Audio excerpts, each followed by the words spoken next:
새벽 2시 병실 문을 열었습니다. 간병인이 내 남편의 바지에 손을 대고 있었습니다. 나는 그녀를 천장에서 잡기로 결심했습니다. 그리고 그날 밤 병실의 시계는 새벽 2시를 가리키고 있었습니다. 서울 강북의 한 재활 요양병원 3층 302호실의 형광등은 희미하게 깜빡이며 밤의 정적을 더욱 무겁게 만들었습니다. 창밖으로는 이른 봄비가 유리창을 두드렸고 복도 끝에서 들려오는 간호사들의 발소리만이 이곳에 아직 살아있는 사람들이 있다는 것을 증명했습니다. 명희는 남편 성우의 침대 옆 간이의자에 앉아 고개를 떨구고 있었습니다. 50대 중반의 그녀 얼굴에는 석 달간의 간병 생활이 깊은 주름으로 새겨져 있었습니다. 병원 특유의 소독약 냄새가 코를 찔렀고 천장의 환기구에서 나오는 바람 소리가 마치 누군가의 한숨처럼 들렸습니다. 여보, 명희는 작게 불러보았지만 대답은 없었습니다. 침대 위의 성우는 눈을 감은 채 규칙적인 숨소리만 내고 있었습니다. 지난 1월 갑작스러운 뇌경색으로 쓰러진 후 그는 말을 잃었습니다. 간신히 의식을 되찾았지만 실어증이 찾아왔고 오른쪽 팔다리의 마비는 그를 침대에 묶어두었습니다. 한때 건설 현장에서 일하며 가족을 책임지던 단단한 남자는 이제 기저귀를 차고 누워만 있어야 하는 환자가 되었습니다. 명희는 남편의 손을 잡았습니다. 거칠었던 손은 이제 말라비틀어져 있었고 손등의 정맥 주사 자국은 그가 얼마나 많은 치료를 받아왔는지 말해주고 있었습니다. 그녀는 이 손을 매일 마사지해 주었지만 근육은 조금씩 굳어가고 있었습니다. 엄마, 이러다 엄마가 먼저 쓰러지겠어요. 며칠 전 아들 준호가 걱정스럽게 말했던 것이 떠올랐습니다. 27의 아들은 직장 생활로 바빴고 명희는 혼자서 밤낮으로 병실을 지켰습니다. 낮에는 재활 치료를 돕고 밤에는 기저귀를 갈아주고 체위를 변경해주는 일이 반복되었습니다. 그녀의 허리는 끊어질 듯 아팠고 눈꺼풀은 천근만근 무거웠습니다. 결국 명희는 야간 간병인을 고용하기로 결심했습니다. 병원 측에서 소개받은 간병인은 최은주라는 29살의 젊은 여성이었습니다. 처음 만났을 때 명희는 조금 의아했습니다. 간병일은 대부분 나이 든 여성들이 하는데 은주는 너무 젊어 보였기 때문입니다. 안녕하세요. 최은주입니다. 성심껏 모시겠습니다. 은주는 단정한 옷차림에 단발머리를 귀 뒤로 넘기며 인사했습니다. 밝은 미소와 또렷한 목소리는 호감을 주었고 무엇보다 그녀의 손놀림은 능숙했습니다. 환자복을 갈아입히고 침상을 정리하는 모습은 수년간 일해온 사람처럼 익숙해 보였습니다. 젊은 나이에 이 힘든 일을 하시네요. 명희가 물었을 때 은주는 잠시 뜸을 들이더니 담담하게 대답했습니다. 급한 사정이 있어서요. 빨리 돈을 모아야 해요. 더 이상 묻지 않았습니다. 누구에게나 사연은 있는 법이니까요. 은주는 첫날부터 성실했습니다. 밤사이 성우의 상태를 꼼꼼히 체크했고 아침이면 명희에게 자세한 인계를 했습니다. 병원 내에서도 그녀의 평판은 좋았습니다. 다른 환자 보호자들도 은주 씨 참 일 잘하더라고 칭찬했습니다. 하지만 명희는 이상한 느낌을 지울 수 없었습니다. 며칠이 지나면서 그녀는 은주의 작은 행동들을 눈여겨보게 되었습니다. 은주는 가끔 복도에서 누군가와 통화를 했는데 그 목소리가 유독 낮고 긴장되어 있었습니다. 아니, 아직 못 찾았어. 확인이 더 필요해. 복도 모퉁이에서 우연히 들은 은주의 목소리였습니다. 명희는 걸음을 멈췄습니다. 무엇을 찾는다는 걸까요? 은주는 주위를 두리번거리더니 재빨리 통화를 끊었습니다. 명희와 눈이 마주쳤을 때 은주는 어색하게 웃으며 인사했습니다. 아, 사모님. 일찍 오셨네요. 무슨 일 있어요? 아니요, 그냥 개인적인 일이에요. 그날 이후로 명희는 은주를 조금씩 관찰하게 되었습니다. 은주는 간병 일을 하면서도 자주 다른 병실 앞을 지나갔고 탕비실에서 다른 간병인들과 이야기할 때면 유독 남성 환자들에 대해 물어보는 것 같았습니다. 명희는 자신이 예민해진 것일까 생각했지만 왠지 모를 불안감은 사라지지 않았습니다. 그리고 그날 밤이 왔습니다. 폭우가 쏟아지던 금요일 밤이었습니다. 명희는 집에 돌아왔다가 남편의 수면 양말을 챙겨오지 않은 것이 떠올랐습니다. 성우는 밤에 발이 차면 잠을 설치곤 했습니다. 명희는 택시를 잡아 타고 다시 병원으로 향했습니다. 새벽 1시가 넘은 시각, 병원 복도는 어둠에 잠겨 있었습니다. 간호사실에만 불이 켜져 있었고 명희는 조용히 3층으로 올라갔습니다. 302호실 앞에 섰을 때 문틈으로 희미한 불빛이 새어나오는 것이 보였습니다. 명희는 문을 열려다 멈췄습니다. 안에서 낮은 소리가 들렸기 때문입니다. 그녀는 숨을 죽이고 문틈 사이로 안을 들여다보았습니다. 그리고 그녀는 얼어붙었습니다. 은주가 성우의 침대 옆에 서 있었습니다.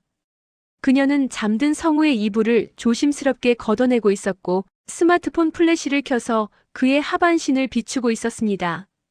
은주의 손이 성우의 환자복 바지춤으로 향했습니다. 명희의 머릿속이 하얗게 변했습니다. 심장이 미친 듯이 뛰었고 숨이 막혀왔습니다. 이게 무슨 일입니까? 자신이 믿고 맡긴 간병인이 깊은 밤 의식 없는 남편에게 저런 짓을 하고 있다니. 뭐 하는 거예요? 명희의 비명이 병실을 가득 채웠습니다. 복도의 형광등이 일제히 켜졌고 간호사들이 뛰어왔습니다. 은주는 창백한 얼굴로 그 자리에 서 있었고 그녀의 손에는 아직 스마트폰이 켜져 있었습니다. 그날 밤의 광경은 명희의 망막에 지워지지 않을 상처로 남았습니다. 그리고 그녀는 알지 못했습니다. 이 오해가 얼마나 크고 깊은 진실로 이어질지를. 그날 밤 이후 302호실은 전쟁터가 되었습니다.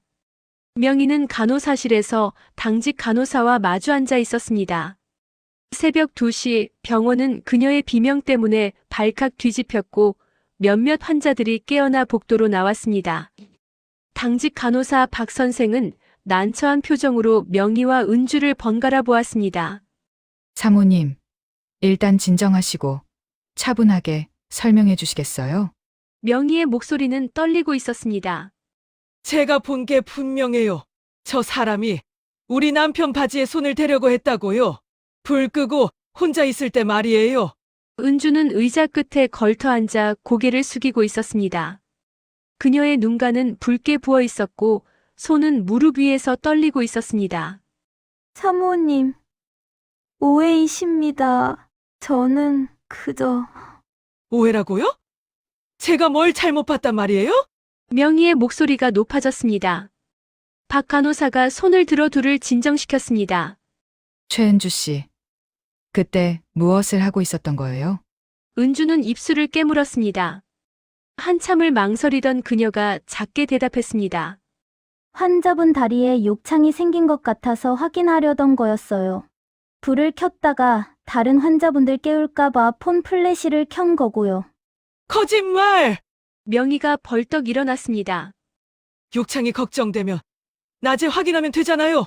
왜 새벽에 혼자서 몰래 그런 짓을 해요? 은주는 대답하지 못했습니다. 그녀의 침묵은 명희에게 더 큰 확신을 주었습니다. 박 간호사는 난처한 듯 한숨을 쉬었습니다. 일단 오늘 밤은 최은주 씨가 다른 층에서 대기하도록 하겠습니다. 내일 낮에 가족분과 병원 측이 함께 이야기를 나누는 게 좋겠어요. 명희는 그날 밤 잠을 이루지 못했습니다. 남편 옆 의자에 앉아 눈을 감았지만 은주가 남편의 바지춤에 손을 대던 장면이 계속 떠올랐습니다. 무엇 때문에 저런 짓을 한 걸까요? 돈이 목적이었을까요? 아니면 정말로 변태적인. 다음 날 오전 아들 준호가 급히 병원으로 왔습니다. 명희는 어젯밤 일을 설명했고 준호는 심각한 표정으로 듣고 있었습니다. 엄마, 그런데 간호사들 말로는 은주 씨가 병원에서 일한 지 꽤 됐고 평판도 좋다던데요. 그래서 뭐가 어쩌라는 거니? 명희의 목소리가 날카로워졌습니다. 준호는 조심스럽게 말을 이었습니다. 엄마도 너무 피곤하셨잖아요. 밤에 희미한 불빛에서 뭔가 오해하신 건 아니고요. 준호야, 엄마가 그렇게 헛것을 볼 사람으로 보이니? 그런 게 아니라, 엄마, 석 달 동안 제대로 주무신 적이 없잖아요. 간병 스트레스가 얼마나 심한데요. 명희는 아들의 말에 말문이 막혔습니다. 자기 새끼조차 자신을 믿지 않는다는 사실이 가슴을 짓눌렀습니다. 오후에 병원 관계자와 은주가 함께 왔습니다. 병원 측은 명희에게 일단 집으로 돌아가 충분히 쉬라고 권했습니다. 은주는 다시 한번 눈물로 억울함을 호소했습니다. 사모님 정말 오해세요. 저는 그저 환자분을 돌보려고. 그만해요. 명희는 더 이상 듣고 싶지 않았습니다. 아무도 자신을 믿어주지 않는다는 사실이 너무나 명확했습니다. 병원 측은 은주를 다른 병실로 배치하고 명희에게 새로운 간병인을 소개하겠다고 했습니다.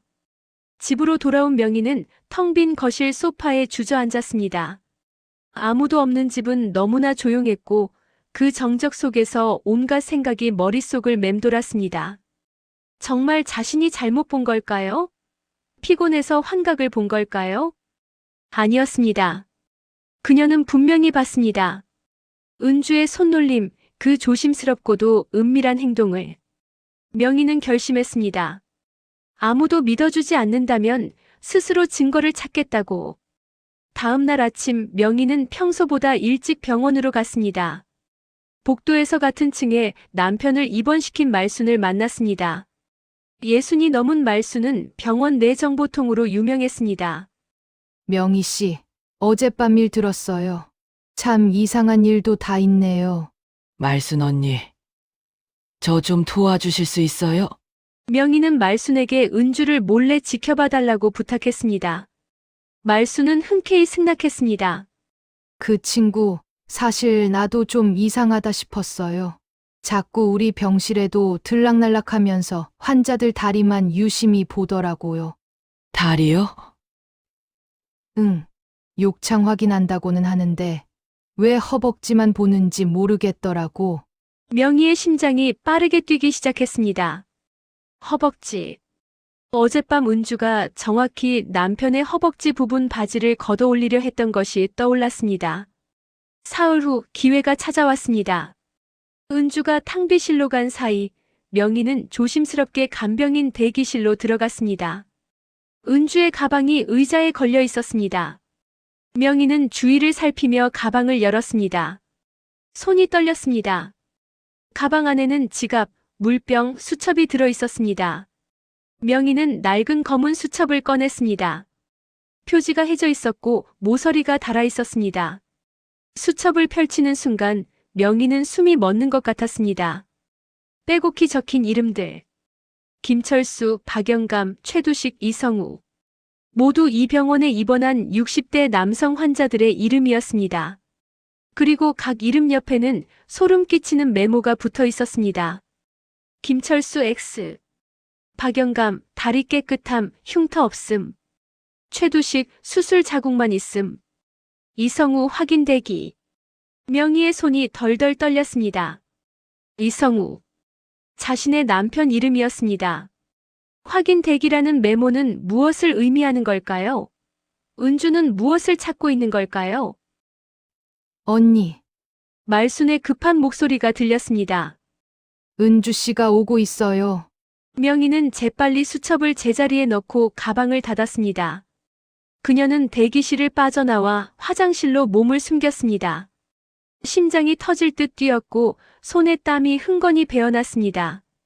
화장실 거울 속 자신의 얼굴은 창백했습니다. 명희는 거울을 보며 생각했습니다. 은주는 특정한 목적을 가지고 남성 환자들을 물색하고 있었습니다. 다리, 정확히는 허벅지에서 무언가를 찾고 있었습니다. 그날 저녁 명희는 준호에게 전화를 걸었습니다. 준호야, 엄마, 오늘 밤 병원에 있을게. 엄마, 새 간병인이 오기로 했잖아요.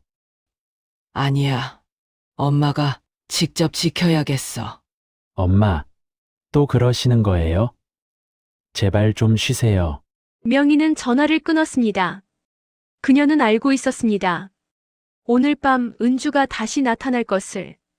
확인 대기라는 메모는 아직 자신의 남편을 제대로 확인하지 못했다는 뜻이었습니다. 이번에는 놓치지 않겠다고 명희는 다짐했습니다. 현장을 잡고 증거를 확보하고 저 여자가 도대체 무엇을 꾸미고 있는지 밝혀내겠다고. 밤은 깊어가고 있었고 302호실의 커튼 뒤에는 숨죽인 명희가 기다리고 있었습니다. 새벽 1시가 넘었습니다. 명희는 302호실 창가 커튼 뒤에 몸을 숨기고 있었습니다. 좁은 공간이라 움직일 수도 없었고 다리는 이미 저려서 감각이 무뎌졌습니다. 하지만 그녀는 꼼짝하지 않았습니다. 커튼 사이 틈으로 병실 전체가 보였고 남편 성우의 침대도 시야에 들어왔습니다. 복도는 조용했습니다. 간호사들의 순찰은 12시에 끝났고 환자들은 모두 깊은 잠에 빠져 있었습니다. 명희는 손목시계를 보았습니다. 1시 17분. 그녀가 발견한 검은 수첩의 메모가 떠올랐습니다. 이성우 확인 대기. 심장 소리가 너무 커서 들킬까봐 걱정될 정도였습니다. 명희는 주머니 속 휴대전화를 만졌습니다. 이번에는 증거를 남겨야 했습니다. 사진이든 영상이든. 1시 32분. 복도 쪽에서 희미한 발소리가 들렸습니다. 명희의 온몸이 긴장으로 굳어졌습니다. 병실 문이 조심스럽게 열렸고 은주가 안으로 들어왔습니다. 그녀는 복도를 한 번 더 살피고 나서 문을 닫았습니다. 은주는 잠시 어둠 속에 서 있었습니다. 명희는 숨소리조차 죽였습니다. 커튼 뒤에서 보이는 은주의 얼굴은 낮에 보던 밝은 모습과는 달랐습니다. 무표정하고 어딘가 결연한 표정이었습니다. 은주가 성우의 침대로 다가갔습니다. 그녀는 잠든 성우를 내려다보며 잠시 멈춰 섰습니다. 그리고 천천히 무릎을 꿇고 앉았습니다. 명희의 손이 휴대전화로 향했습니다.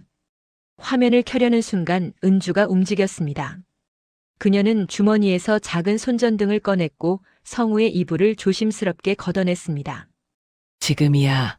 명희가 커튼을 젖히려는 순간 은주의 손이 멈췄습니다. 그녀는 성우의 환자복 바지를 걷어 올리지 않았습니다. 대신 두 손을 모으고 고개를 숙였습니다. 마치 기도하는 것처럼. 명희는 혼란스러웠습니다. 무엇을 하는 걸까요? 은주는 한참 동안 그 자세로 있었습니다. 그녀의 어깨가 미세하게 떨리고 있었습니다. 그리고 은주가 다시 움직였습니다. 이번에는 주저하지 않았습니다. 그녀는 성우의 바지 밑단을 잡고 무릎 위까지 천천히 걷어 올렸습니다. 명희는 더 이상 참을 수 없었습니다. 당장 멈춰요. 그녀는 커튼을 확 젖히며 뛰쳐나왔습니다. 저린 다리가 휘청거렸지만 은주의 팔을 움켜잡았습니다. 은주는 놀라 손전등을 떨어뜨렸고 바닥에 굴러간 불빛이 병실을 어지럽게 비췄습니다. 사모님, 은주의 목소리에는 놀람보다 당황이 섞여 있었습니다. 명희는 은주를 병실 문 쪽으로 밀쳐냈습니다. 이번엔 증거가 있어요.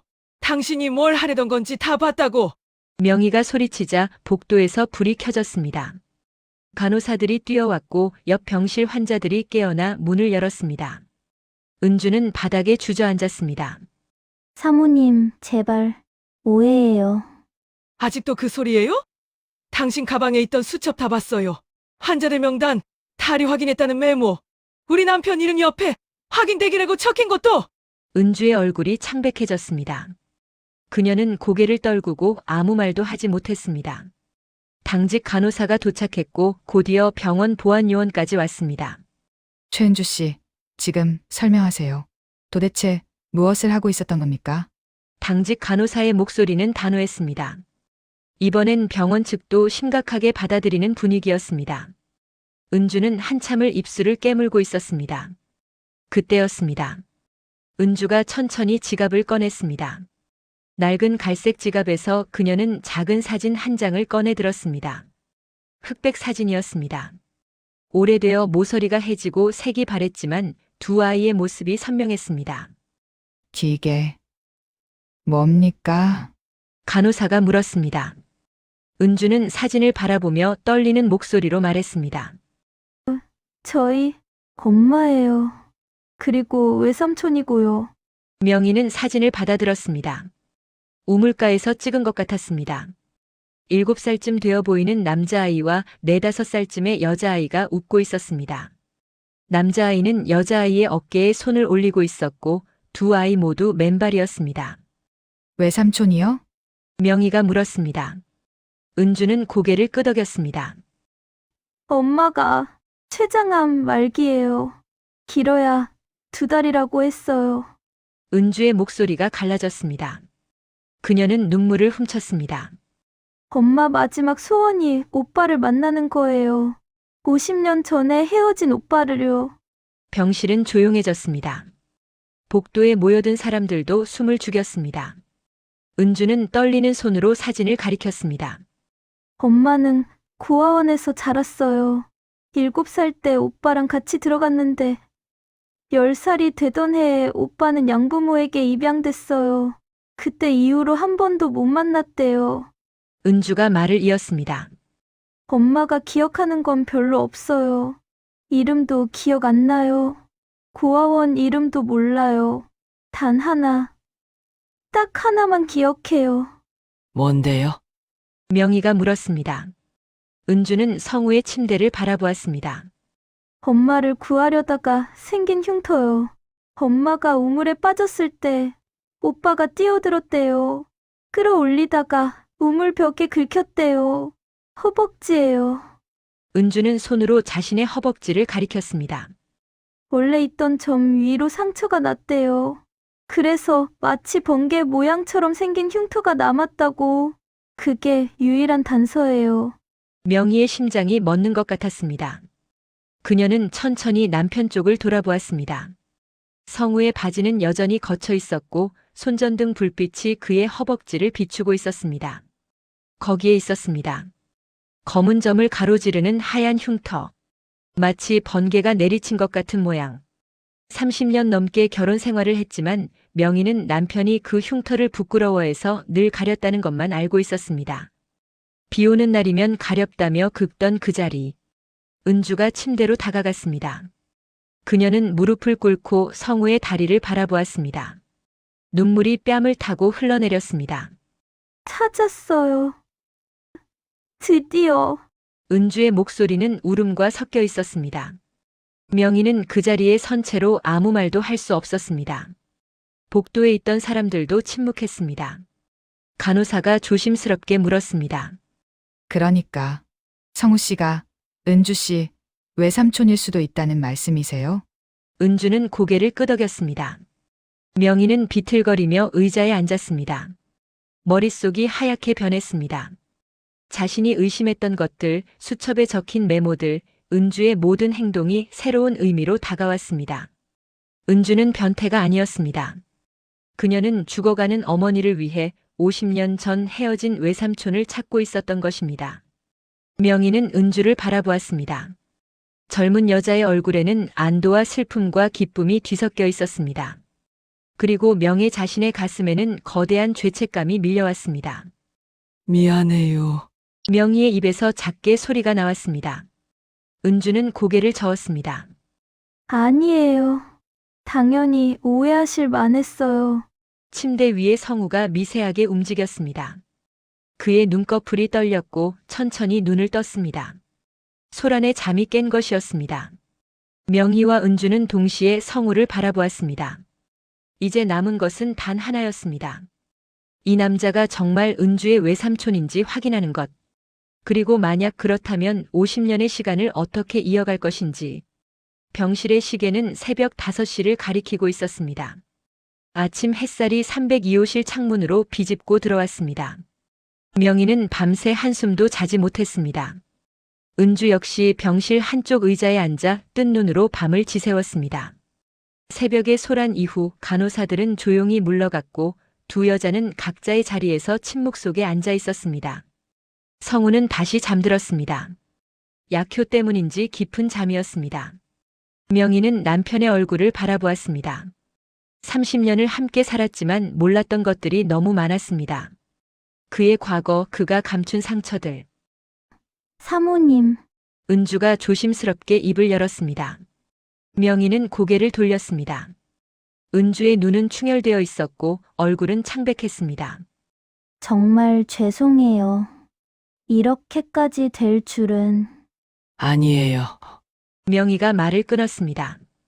미안해야 할 사람은 저예요. 당신을 오해했어요. 의심하고 수첩까지 뒤지고. 은주는 쓸쓸하게 웃었습니다. 당연하셨어요. 저라도 그랬을 거예요. 잠시 침묵이 흘렀습니다. 복도에서 아침 식사를 나르는 배식 카트 소리가 들렸습니다. 병원의 하루가 다시 시작되고 있었습니다. 어머니가 정말 많이 아프세요? 명희가 물었습니다. 은주는 고개를 끄덕였습니다.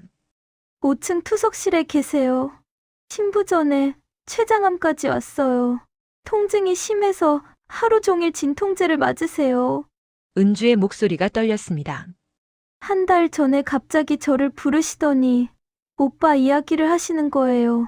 평생 한 번도 안 하시던 얘기를 죽기 전에 오빠 얼굴을 보고 싶다고, 한 번만이라도 좋으니 만나고 싶다고. 명희는 은주의 손을 잡았습니다. 젊은 여자의 손은 차갑게 식어 있었습니다.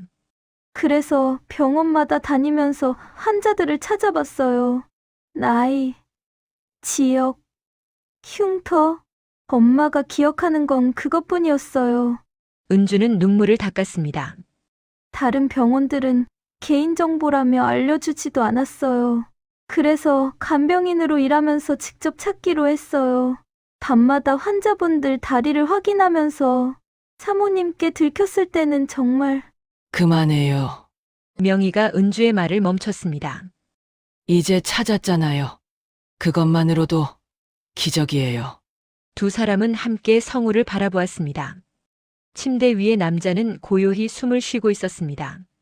50년 전 헤어진 동생을 기억이나 할까요? 실어증으로 말도 못하는 그가 무엇을 전할 수 있을까요? 아침 8시 주치의 박 선생이 회진을 왔습니다. 밤새 있었던 일을 전해 들은 그는 신중한 표정을 지었습니다. 일단 확인이 필요합니다. 흉터만으로는 확실하지 않으니까요. DNA 검사를 해야 하나요? 명희가 물었습니다. 박 선생은 고개를 끄덕였습니다. 그게 가장 확실하죠.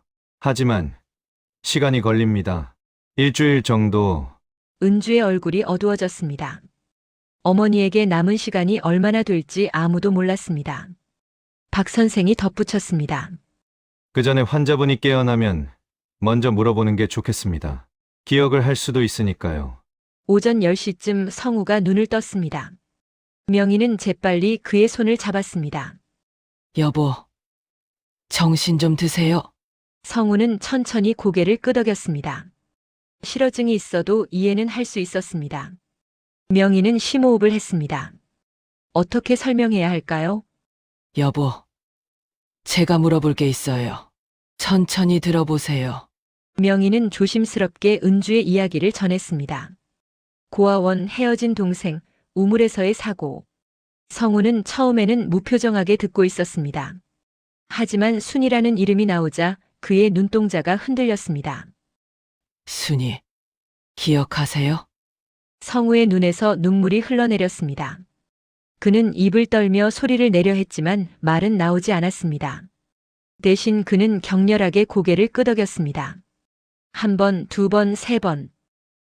엄마, 은주가 벽에 기대 섰습니다. 그녀의 다리가 풀린 것 같았습니다.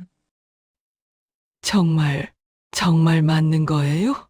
성우는 은주를 바라보았습니다. 실어증 환자의 얼굴에서 온갖 감정이 교차했습니다. 그는 손가락으로 공중에 무언가를 그렸습니다. 명희는 그의 손동작을 따라갔습니다. 우물 모양이었습니다. 성우는 다시 손가락을 움직였습니다. 이번에는 자신의 다리를 가리켰고 찢어지는 듯한 동작을 했습니다. 그리고 작은 아이의 키를 손으로 표현했습니다. 기억하시는군요. 박 선생이 조용히 말했습니다. 명희는 남편의 손을 꽉 잡았습니다. 30년 동안 단 한 번도 꺼내지 않았던 기억. 가난 때문에, 환경 때문에 잃어버려야 했던 가족. 은주가 천천히 침대 옆으로 다가왔습니다. 그녀는 지갑에서 그 낡은 사진을 꺼냈습니다. 이거 기억하세요? 사진을 본 순간 성우의 얼굴이 무너졌습니다. 그는 마비된 손을 떨리게 움직여 사진을 만지려 했습니다. 은주는 사진을 그의 손에 쥐어주었습니다. 성우는 아이처럼 울었습니다. 소리 없이 하지만 온몸으로. 명희도 눈물을 닦았습니다. 은주는 무릎을 꿇고 성우의 손을 잡았습니다. 예삼촌, 엄마가 보고 싶어 하세요. 만나러 갈 수 있을까요? 성우는 고개를 끄덕였습니다. 격렬하게, 그리고 간절하게. 오후 2시 명희와 은주는 성우를 휠체어에 태웠습니다. 박 선생이 특별히 허락한 외출이었습니다. 5층 투석실로 가는 엘리베이터 안에서 세 사람은 침묵했습니다. 투석실 앞에 섰을 때 은주가 먼저 안으로 들어갔습니다. 잠시 후 그녀가 나와 고개를 끄덕였습니다. 명희는 휠체어를 밀었습니다. 엄마, 오셨어요. 가장 안쪽 침대에 마른 여자가 누워 있었습니다. 60대 후반으로 보이는 그녀는 투석 기계에 연결되어 있었고 얼굴은 병색이 완연했습니다.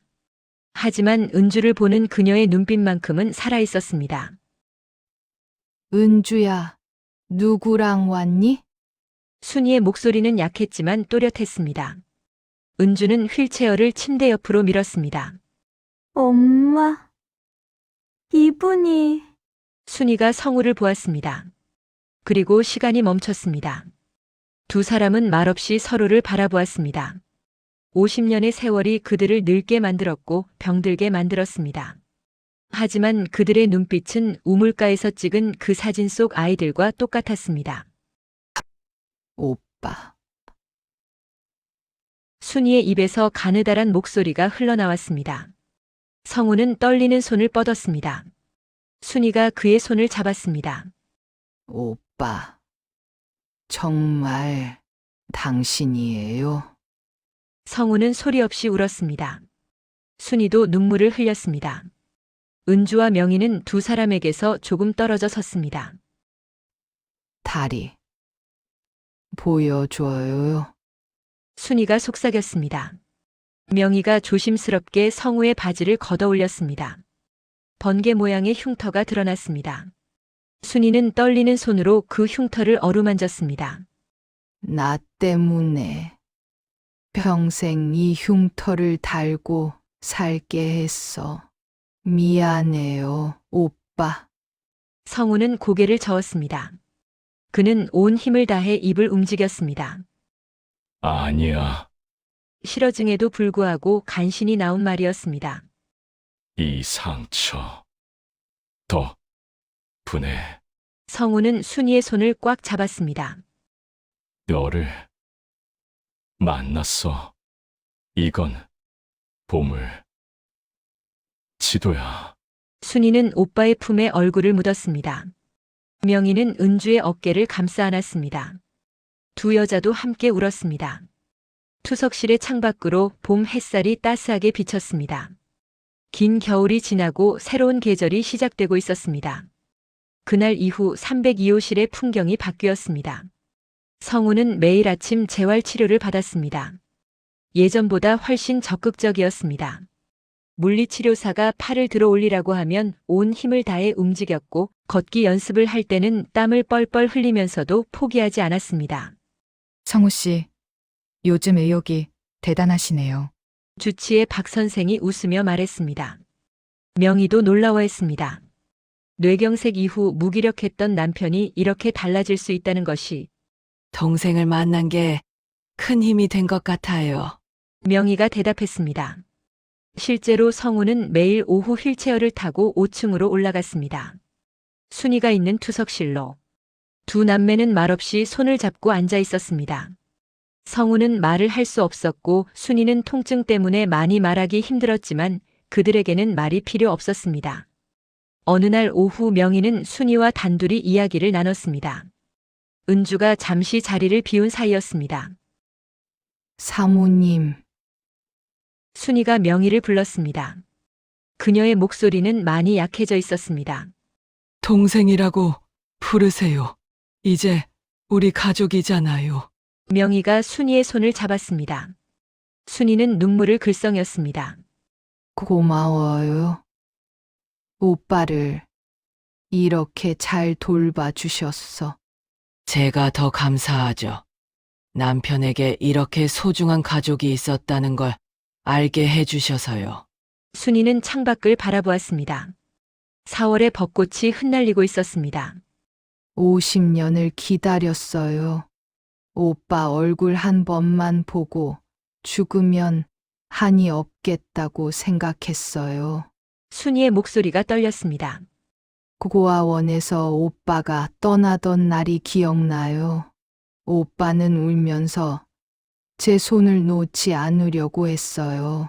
양부모님이 억지로 떼어냈죠. 그때 오빠가 소리쳤어요. 순아, 잊지 마. 오빠는 꼭 너를 찾으러 올 거야. 명희는 가슴이 먹먹해졌습니다. 하지만 오빠는 오지 않았어요. 원망하지는 않았어요. 살기 바빴을 테니까요. 저도 그랬으니까. 그저 한 번만이라도 보고 싶었어요. 이제 만났잖아요. 매일 만나고 있고요. 순이는 명희의 손을 꽉 쥐었습니다. 은주 좀 부탁해요. 제가 없으면 저 애가 혼자예요. 무슨 말씀을 그렇게 하세요.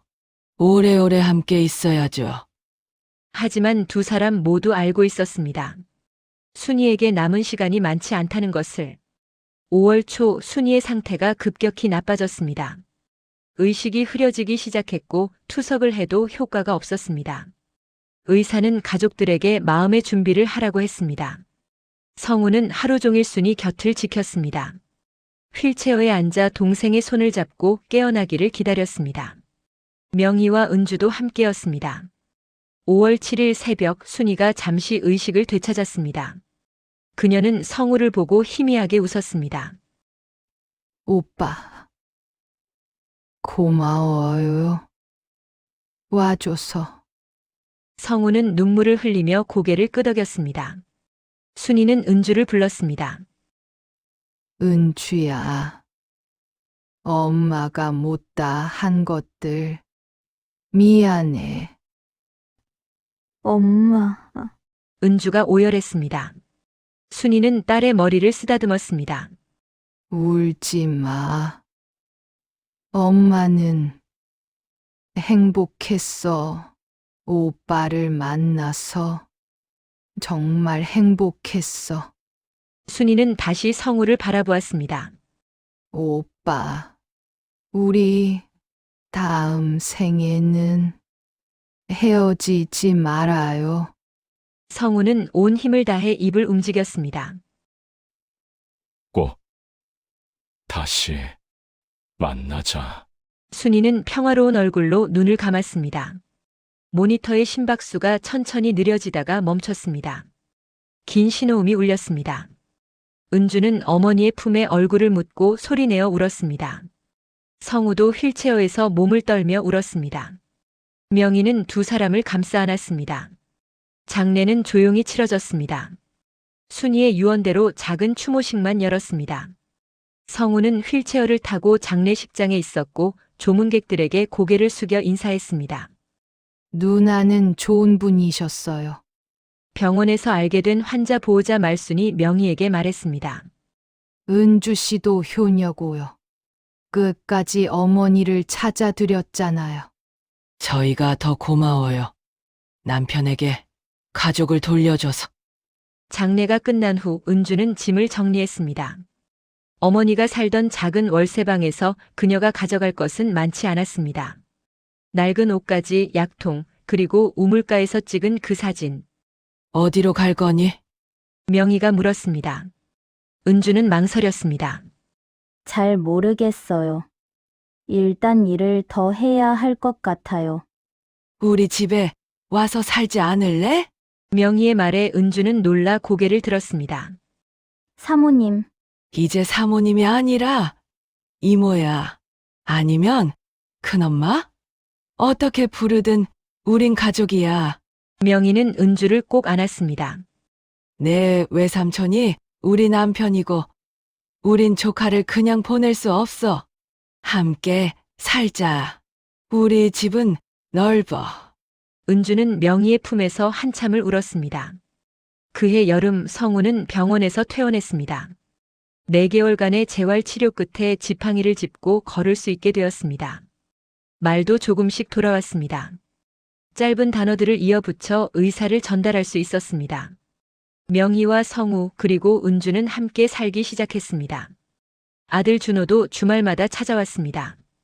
작은 가족이 조금 커졌습니다. 어느 날 저녁 식탁에 4사람이 둘러앉았습니다. 명희가 만든 된장찌개 냄새가 집안을 가득 채웠습니다. 평범하고 소박한 저녁 식사였습니다. 아빠, 다리는 좀 어때요? 준호가 물었습니다. 성우는 자신의 허벅지를 두드렸습니다. 괜찮아. 은주가 밥을 떠서 성우에게 건넸습니다. 성우는 조카를 보며 웃었습니다. 더듬거리지만 분명한 목소리로 말했습니다. 이 상처 고마워. 모두가 성우를 바라보았습니다. 그는 자신의 다리 흉터를 가리켰습니다. 이게 없었으면 순이를 못 찾았어. 명희가 남편의 손을 잡았습니다. 그러게요. 흉터가 지도가 됐네요. 성우는 고개를 끄덕였습니다. 아픔이 선물 됐어. 창밖으로 여름 석양이 지고 있었습니다. 식탁 위에는 따뜻한 밥과 국이 있었고 4사람의 웃음소리가 집안을 채웠습니다. 상처는 더 이상 숨겨야 할 흉터가 아니었습니다. 그것은 사랑하는 사람을 찾아준 기적의 지도였고 가족을 이어준 축복의 흔적이었습니다. 모든 아픔에는 의미가 있다는 것을 그들은 이제 알고 있었습니다.